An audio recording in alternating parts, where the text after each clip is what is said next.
हाय दोस्तों, नमस्कार, प्रणाम। हम बिट्टू गुप्ता, आप लोग का स्वागत है। आज छठ पूजा है, तो माता रानी से यही कामना है कि आप लोग स्वस्थ रहिए, मस्त रहिए, अपने काम में व्यस्त रहिए और मेरे वीडियो को लाइक सब्सक्राइब जरूर कीजिएगा। फेसबुक पर देखिए तो फॉलो कीजिएगा, यूट्यूब पर देखिएगा तो सब्सक्राइब कीजिएगा। तो मेरे दोस्तों, आज का दिन आप लोग का शुभ हो। हरे गंगा जी के निर्मल पनिया, तिवई जलवे में खड़।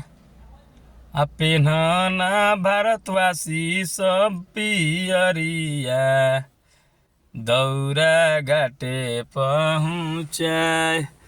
तो हमारे ये छठ पूजा यूपी बिहार में बहुत लोग मनाते हैं।